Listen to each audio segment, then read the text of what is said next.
She arrived earlier than planned, expecting a quiet house and an ordinary moment. Instead, one detail shattered that calm, a car that shouldn't have been there. Her sister-in-law's. The air felt heavier as she moved closer, and then she heard it. A whisper, low and deliberate, carrying a truth that made her body freeze. What she was about to uncover wasn't just personal. It was rooted in something far deeper, something many pretend doesn't exist.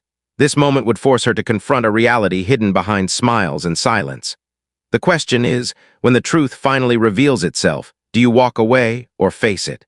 If this story already has you thinking, don't let it end here. Subscribe now, stay with us until the very end, and be part of the conversation that refuses to stay silent. That morning had started differently, though she didn't recognize it as important at the time. A meeting canceled unexpectedly, time opening up where it usually didn't. It felt like a gift, an opportunity to get ahead of errands, to show up early and be helpful. Being early had always been part of her nature. Punctuality, she believed, showed respect. She never imagined it could also expose truth. As she drove, her thoughts stayed surface level. She replayed mental to-do lists, considered what still needed to be done later in the day. There was no sense of dread, no clear warning.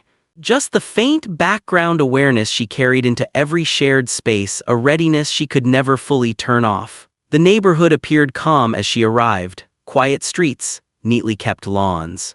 The kind of place people pointed to as proof that everything was fine. She parked and stepped out, already reaching for her phone, already planning the rest of her day. This was supposed to be brief, routine, uneventful. Yet as she walked closer, something in her slowed, not enough to alarm her but enough to make her notice.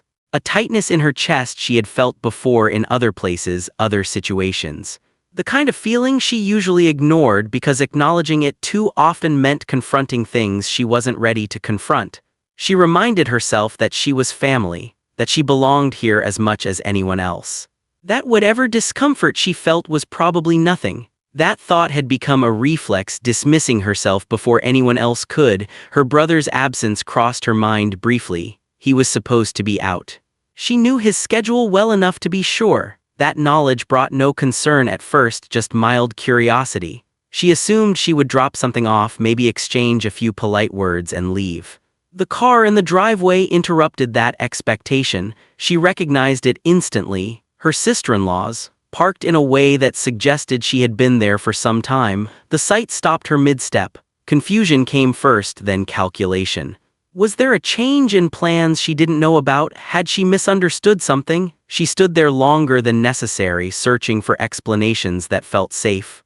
None arrived. The house looked unchanged, peaceful even. Curtains drawn just enough to reveal nothing. No obvious sign that anything unusual was happening inside, but something inside her resisted moving forward. She had learned to trust that resistance, even when she didn't want to. It was the same feeling that had warned her in workplaces, in stores, in conversations that shifted without warning. The feeling that told her she was not being considered as an equal participant but as an object of discussion. Still, she moved forward. Backing away now would feel like surrendering to fear she couldn't name.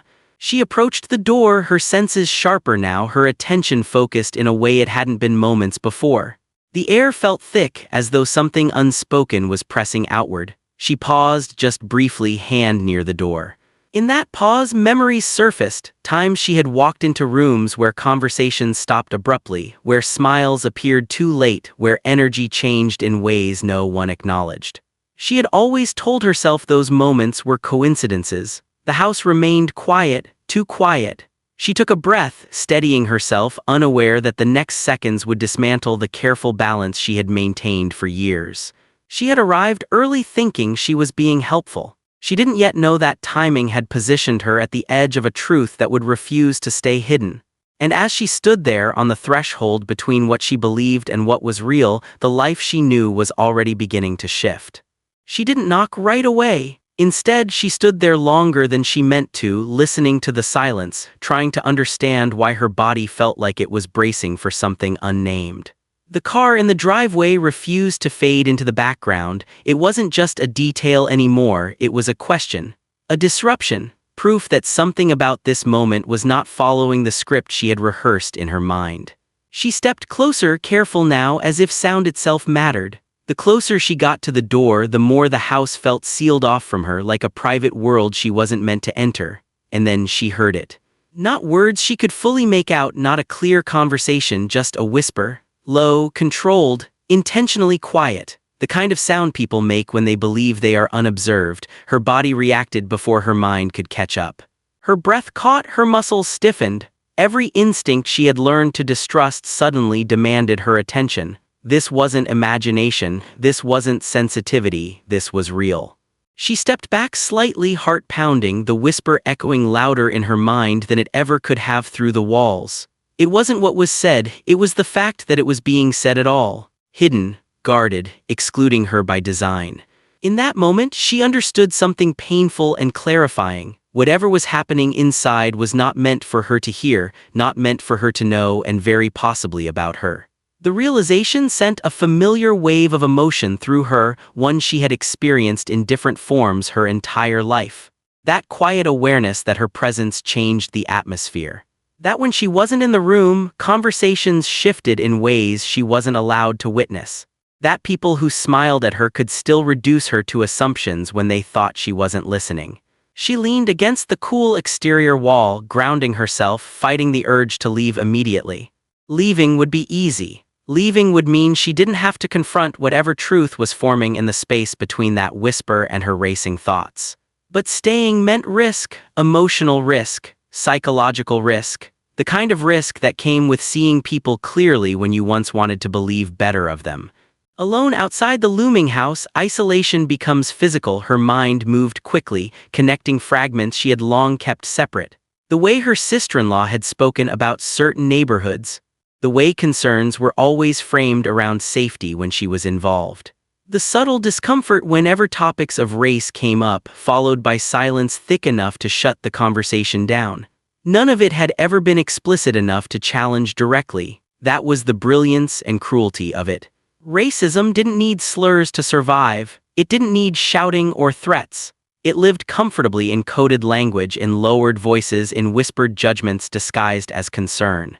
And it thrived most when people like her were taught to doubt themselves. The whisper stopped suddenly. The silence that followed felt heavier than the sound itself. Her pulse quickened, not from relief but from awareness. The absence of sound meant a shift had occurred inside. Something had changed. She felt exposed now, as if the secret she had accidentally brushed up against could sense her presence.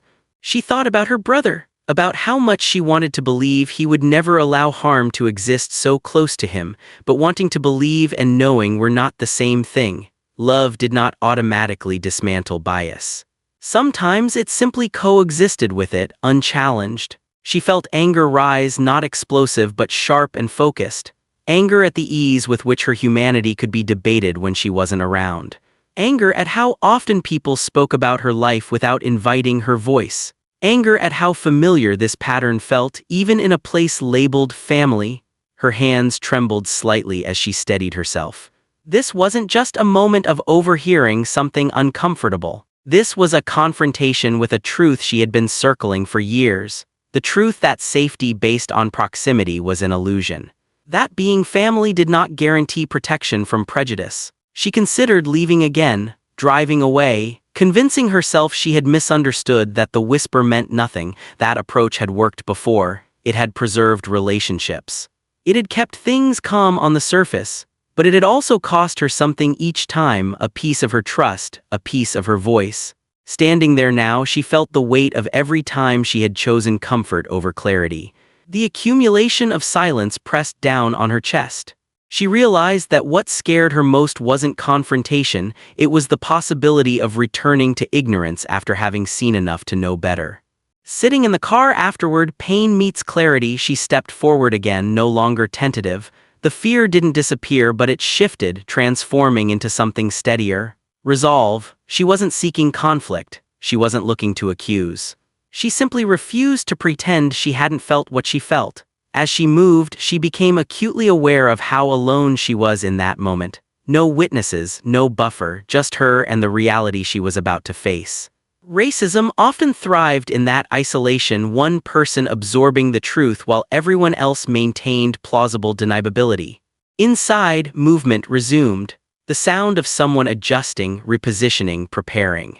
The house felt alert now, no longer sealed. She sensed that whatever boundary had existed moments earlier was dissolving. Her mind raced through possible outcomes: denial, deflection, justification. She had seen them all before in different settings: the way harm was minimized, the way intentions were used as shields, the way responsibility was quietly transferred back onto the person affected. She felt a familiar fear surface, the fear of being labeled difficult, emotional, aggressive. That fear had kept her compliant for years. It had taught her to soften her reactions, to question her perceptions, to carry injustice quietly so others could remain comfortable. But something had shifted too much for that now. She thought about what silence had cost her over time. The exhaustion of constant self-monitoring, the loneliness of being unseen, the slow erosion of trust in her own instincts. She realized that remaining silent in this moment would not protect her, it would only protect the system that allowed moments like this to exist. The door remained closed, but the distance between her and the truth had vanished. She could feel it clearly now, no longer abstract or distant. It lived here in this space, in the assumptions being whispered when she was supposed to be absent. She took a deep breath, grounding herself in the reality of her own presence. She existed, she belonged, and whatever happened next, she would not erase herself to make others more comfortable. The tension built steadily, stretching the moment thin. She knew this was the point of no return, not because of what anyone else might do, but because of what she was no longer willing to accept. Some truths once heard refused to be unheard. And as she prepared to step fully into the moment that would define what came next, she understood that this was no longer just about one whisper behind one door. It was about every space where silence had been mistaken for acceptance. The next few moments would decide whether that silence would continue or finally break. Time seemed to slow as she crossed the final distance toward the door, every step carrying the weight of a decision she could no longer postpone. The air felt dense, as if the house itself resisted her presence, as if the truth inside had grown accustomed to existing without challenge. Her heart beat hard against her ribs, not from panic alone, but from the recognition that this moment would divide her life into before and after. The door opened, and the shift was immediate. The atmosphere changed in a way that required no explanation. It was written in posture, in stillness, in the way attention snapped toward her all at once. Nothing needed to be said. The truth had already announced itself. She felt it settle over her like a heavy cloak, the unmistakable confirmation that what she had overheard was real, intentional, and rooted in beliefs she had long suspected but never fully seen laid bare. In that instant, every small doubt she had ever swallowed surfaced together. The looks that lingered too long, the questions framed as concern but edged with judgment, the moments where her presence altered conversations, where warmth cooled without explanation. All of it converged, forming a clear and undeniable pattern. This was not coincidence. This was not misunderstanding. This was how she had been seen all along. Her chest tightened as anger rose, sharp and unrelenting. Not the explosive kind that demanded release, but the focused kind that clarified everything. Anger at the ease with which her humanity had been reduced when she was not present. Anger at how comfortably prejudice had settled into a space labeled family. Anger at how much labor she had done to maintain peace that was never equally shared. Fear followed close behind. Not fear of physical harm, but fear of consequence. She understood how moments like this often ended for people like her, with deflection, with blame subtly redirected, with her reactions scrutinized more harshly than the injustice itself. Her body responded instinctively, grounding itself, steadying her breath. She refused to shrink, refused to soften herself to make this easier for anyone else. This was not her burden to carry quietly anymore. The weight of silence had already cost her too much. What struck her most was not just the prejudice itself, but how ordinary it felt to those who held it, how unremarkable, how easily it fit into their understanding of the world. Racism didn't always wear cruelty on its sleeve. Sometimes it dressed itself in logic, in caution, in concern, convincing itself it was reasonable. That realization cut deeper than outright hostility ever could. She felt exposed, standing there, fully aware that her presence had disrupted something carefully maintained. The discomfort in the room was not accidental. It was the discomfort of being seen too clearly, of having assumptions dragged into the light, of losing the safety that secrecy provided. The injustice of it pressed down on her, heavy and undeniable. She had entered that house expecting nothing more than an ordinary interaction. Instead, she had stumbled into a truth about how easily people compartmentalized her existence, family on the surface, stereotype beneath. Accepted conditionally, trusted selectively, judged constantly. The urge to leave surged again, stronger now, fueled by the instinct to protect herself from further harm. Walking away would preserve what little comfort remained. It would allow everyone to retreat into familiar roles, to pretend nothing had changed. But she knew better now. Comfort built on denial was no comfort at all. She left the house not with a sense of victory, but with a quiet, irreversible awareness that followed her like a shadow. The door closing behind her did not mark an ending, it marked a separation between who she had been and who she could no longer pretend to be.